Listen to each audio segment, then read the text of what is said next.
श्री गणेश की पूजा करना अत्यावश्यक है, क्योंकि उन्हीं की वजह से सारे संसार में पावित्र फैला था।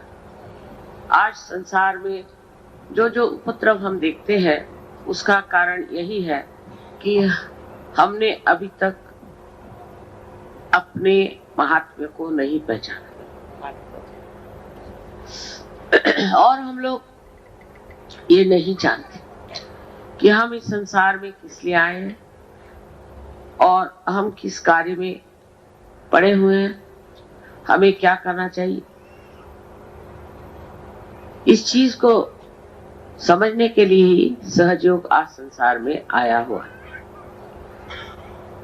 जो कुछ भी कलयुग की घोर दशा है उसे आप जानते हैं, मुझे वो बताने की इतनी जरूरत नहीं है, पर हमें जान लेना चाहिए कि मनुष्य जो है धर्म से परावृत्त हो गया। जैसे कि उसकी जो श्रद्धाएं थी वो भी ऊपरी तरह से आ गई, उसमें आंतरिकता नहीं। वो समझ नहीं पाता है कि श्री गणेश को मानना माने क्या है, अपने जीवन में क्या चीजें होनी चाहिए। लेकिन ये बड़ा मुश्किल है, कितना भी समझाइए, कुछ भी कहिए, लेकिन मनुष्य नहीं समझ पाता है कि श्री गणेश को किस तरह से हम लोग मान सकते हैं। अगर वो एक तरफ श्री गणेश की एक आशीर्वाद से प्लावित है, नरिष्ठ है कि वो बड़े पवित्र हैं, वो सोचते हैं ऐसी बात। अगर आप बहुत ईमानदार आदमी है तो ठीक है, लेकिन नैतिकता में आप कम है तो गलत है। अगर आप संसार के जो कुछ भी प्रश्न है उसकी ओर ध्यान नहीं देते तो भी आप में अभी संतुलन नहीं आया। और जो उनकी शक्तियां हैं वो अगर अपने अंदर जागरूक करना है तो वो कुंडलिनी के ही द्वारा जागरूक हो सकती है, दूसरा और उसका कोई रास्ता नहीं। उनकी जो विशेष 4 शक्तियां हैं उसमें से जो और भी अति विशेष है वो है सुबुद्धि, सुज्ञता। ये शक्तियां हमारे अंदर प्रज्वलित होने के लिए हमें चाहिए कि हम कुंडलिनी का जागरण करके अपने अंदर के गणेश को संतुष्ट कर लें। गणेश की नाराजगी भी बहुत नुकसानदेह हो सकती है। उनका स्वभाव एक तरफ तो बहुत शांत, बहुत ठंडा, और दूसरी तरफ जब वो देखते हैं कि मनुष्य किस गलत रास्ते पे चल पड़ा है तो उससे इस कदर नाराज होते हैं। जैसे कि मैंने पूना में 3 बार कहा था कि आप अगर गणेश जी की स्थापना करके उसके सामने ये गंदे डांस और डिस्को और ये सब गंदे गाने गाइएगा तो वो जरूर आप पर नाराज हो जाएंगे और भूकंप होगा। और वही बात है, भूकंप। अब आपको ध्यान देना चाहिए कि हम कौन सी गंदी चीजों के ओर चलते हैं। पहले परदेशियों को म्लेच्छ कहते थे, परदेशियों को हम म्लेच्छ कहते थे, माने उनकी इच्छा सब मलक की ओर जाती। लेकिन अब हम लोग भी म्लेच्छ हो रहे हैं। गंदे गंदे गाने हमें अच्छे लगते हैं, गंदे गंदे पिक्चर हम देखते हैं, गंदे गंदी वार्तालाप करते हैं, जबान से गंदी बातें करते हैं।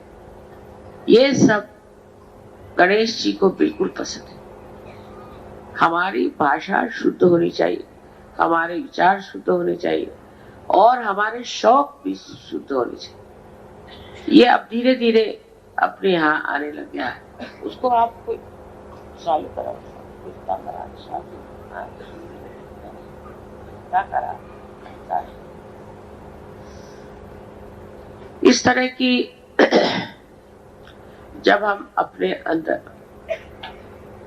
भावना रखते हैं तभी हम अपनी इज्जत करते हैं, तभी हम सोचते हैं कि हमारी जिंदगी का कोई महत्व।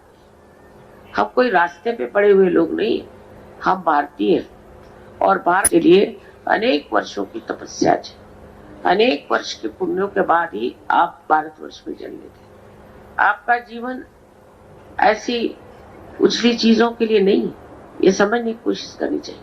इधर जाएंगे सिद्धि विनायक में देखती हूँ लाइन लगी, पर आप गणेश जी के लिए क्या कर रहे हैं? आप लोग ये गंदे काम पसंद करना न करें तो ये सब खत्म हो जाएगा। गंदी जगह जाना, खाना खाना, गंदी बातें करना, ये सब चीजें अपने यहाँ बड़ी ही सामान्य तौर पे लोग करने लगे हैं।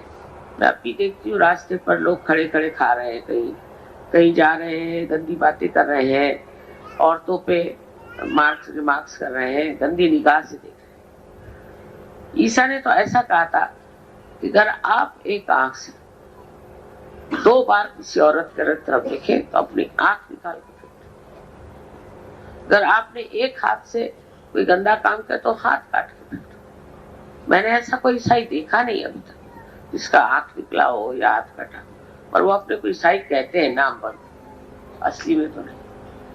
और हमारे देश में खास करके लिखा हुआ है कि सब में एक ही आत्मा का वास है, वो किसी भी जाति पाति का नहीं हो सकता। जात जो है मनुष्य के जन्म के अनुसार नहीं बनाई गई थी, वो उसके कर्म के अनुसार बनाएगी। और जो लोग जात को लेकर के और इतना महत्व देते वो भारतीय हो ही नहीं सकते। इसलिए जानना चाहिए कि हम लोग कितने काम ऐसे करते हैं जो बिल्कुल धर्म के विरुद्ध में, और जब ऐसे हम कार्य करते हैं तो हमारे अंदर गणेश जी नाराज हो जाते हैं। गणेश जी का नाराज होना भी बड़ा ही दुखप्रद है, क्योंकि उनके नाराजगी से हमें अनेक ऐसी बीमारियां हो जाती हैं कि वो किसी तरह से उसका कोई उपाय ही नहीं, जिसको कि इनक्यूरेबल कहती है, ऐसी बीमारियां हमें हो जाती है। इसलिए गणेश जी को हमेशा प्रसन्न रखना चाहिए। सबसे पहले तो इस पृथ्वी को, जो उनके माँ है, उस पृथ्वी तत्व को जिससे वो गढ़े हुए हैं, उसको बहुत मान देना चाहिए। पहले जमाने में अभी होता होगा कि उठने से पहले जब जमीन को पैर से छूते थे तो पहले माँ से क्षमा मांगते थे कि तुझे मैं पैर से छूता हूँ, क्षमा कर। इतना हमारे यहाँ मान। आजकल तो कोई माँ बाप का ही नहीं मान रखता, तो जमीन का कौन रखेगा? हर एक चीज का नमस्कार करना, हर एक के प्रति श्रद्धा में होना, ये अपने देश का एक विशेष स्वरूप। अब वो सब स्वरूप में नहीं रहे। न बच्चे माँ बाप को मान करते हैं, न पति पत्नी की परवाह करते हैं, न पत्नी पति की परवाह करती है। कोई भी संसार के जितने रिश्ते हैं वो बड़े मान पान से चलने चाहिए। और इस प्रकार नाना धर्म अपने देश में बताए गए, राष्ट्र धर्म बताया गया। अब विलायती चीजें लेना, विलायती कपड़े पहना, विलायती डांस करना और विलायती उच्छृंखल सब चीजें उठा लेना, ये कोई बड़ी अकल की बात नहीं। हमसे विलायती लोग सीख सकते हैं, हम उन्हें सिखा सकते हैं, क्योंकि अपनी संस्कृति इतनी ऊंची है, वो भी श्री गणेश के आधार। खासकर इस महाराष्ट्र में अष्टविनायक बैठे हुए, महागणेश बिठाए हुए हैं, और यहाँ पर इस कदर गंदगी में देखती हूँ तो मुझे बड़ा आश्चर्य होता है कि लोग भूल गए वो कहाँ बैठे हुए, वो कहाँ आए हुए। तो अपनी आप इज्जत करें, अपने को आप समझे। जब आप अपनी आत्मा को पहचानेंगे तो आप आश्चर्यचकित होंगे कि आपके अंदर अनेक शक्तियां, और वो शक्तियों का आपने जगाया नहीं। इसीलिए दुनिया भर की गरीबियां, दुनिया भर की परेशानियां और दुनिया भर की गंदगी आ गई। आवश्यक है कि हम गणेश जी की पूजा जो बाह्य में करते हैं वो अंतर में भी करें, और देखें कि हमें गणेश जी के कौन से गुण आए हैं और ऐसे कौन सी हमारी विशेषता है कि उनके आशीर्वाद से हम प्रसादित हो। ऐसे हमारे अंदर गुण आने चाहिए। एक दूसरे की इज्जत करना, एक दूसरों को मान रखना, ये सारी चीजें बताई गई। लेकिन सोचते ये क्या, परदेश में ऐसा कौन करता है, और परदेश में तो इतनी समृद्धि है। आजकल उनकी समृद्धि की हालत खराब हो गई। जिस चीज समझते थे अब समझ गए कि वो कोई खास चीज है, वो भी उसमें भी गिरे जा रहे हैं। उन लोग की जो कुछ भी बातें हैं वो बड़ी पाई है। रास्ते उनके साफ सुथरे हुए, लेकिन दिल बहुत खराब। उनके यहाँ जो जो चीजें मैंने देखी वो यही कि अंदर बिल्कुल गंदगी है और बाह्य में दिखाने के लिए समझ, और सारा इंतजाम वहां पर बिगड़ने का है। कोई बच्चा अगर वहां जाए तो उससे शराब नहीं छूट सकती, उसको सिगरेट पिलाएंगे, उसको गंदी जगह ले जाएंगे, डिस्को में ले जाएंगे, ये करेंगे वो करेंगे। इस कदर वहां गंदगी है कि घोर घोर घोर कलयुग वहां बस गया। हम लोग सोचते कि वो लोग बड़े सुख में, माँ बाप कहाँ से सुख होंगे जिनके बच्चे ड्रग्स लेते। हम लोगों को अगर ठीक रास्ते पर रहना है और अपने अंदर के आनंद को उठाना है, जो सबसे बड़ी हमारे पास संपत्ति है, तो जरूरी है कि अपनी पवित्रता को बचाएं और अपने को बहुत ही समझ बूझ कर अपना जो व्यवहार है वो एक शान से बिताएं। ये नहीं कि भिखारी बन के और गंदगी से अपने को मलते हैं। हिंदुस्तानियों की जो बड़ी प्रशंसा है, अभी एक मुझे चाइनीज साहब मिले थे तो कहने लगे कि अच्छा, तो यही वो संपदा है जिसके बारे में हमने बहुत सालों से पढ़ा था कि हिंदुस्तान में आध्यात्म की संपदा बड़ी जबरदस्त है। हम आध्यात्म की संपदा है, इसमें कोई शक नहीं, पर उधर रुझान होनी चाहिए। रुझान तो हम लोग निच्छ हो गए, मल के और ही हमारी इच्छा जाएगी, जो चीज हमें मलिन करेगी उधर ही हम दौड़ेंगे। तो ये जो सुंदरता अपने अंदर है वो कैसे प्रकट होगी, वो कैसे दिखाएगी। इसलिए जरूरी है कि श्री गणेश की पूजा करते वक्त आप ध्यान रखें कि आप अंदर भी श्री गणेश की स्थापना करें, नहीं तो वो भी नाराज होने में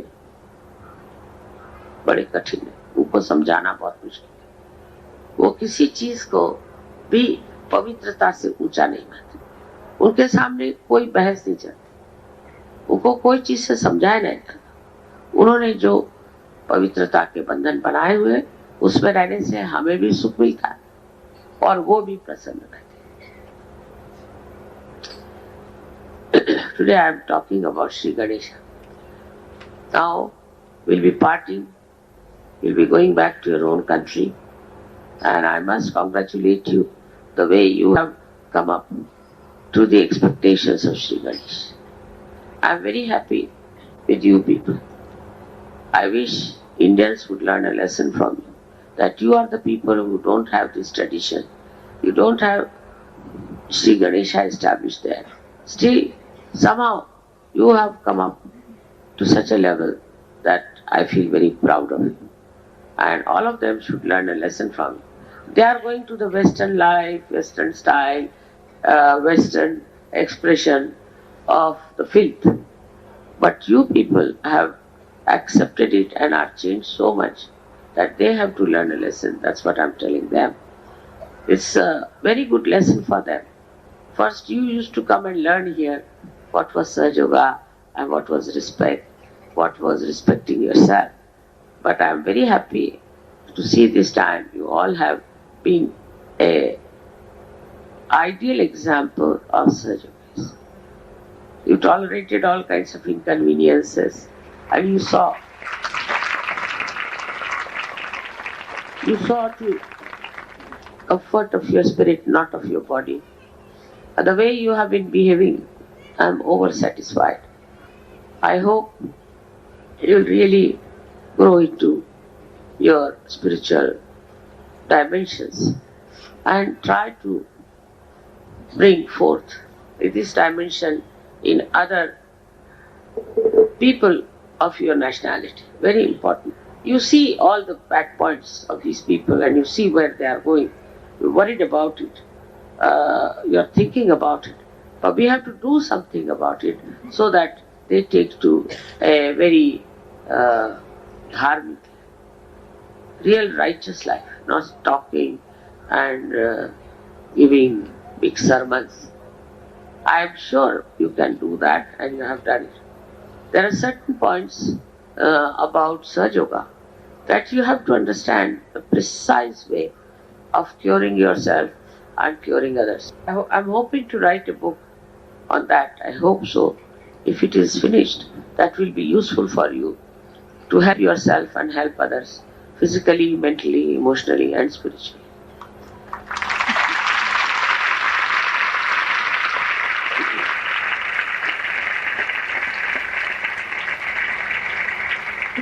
The best part is that the way you have controlled your children, and you have brought them to proper lives and you have saved them. Of this is really remarkable, because in India we have given up our children.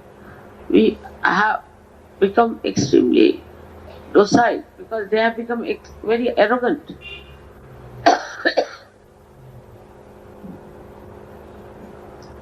And independent. And our love is so much for the children that we allow them to do what they like. But you people have really saved your children and they will thank you very much for this. I would like to thank all of you for doing this good work for yourself, for others, and for your country. And I am sure we'll be very successful in a very short time, and it will become a global understanding of surgery. May God bless you.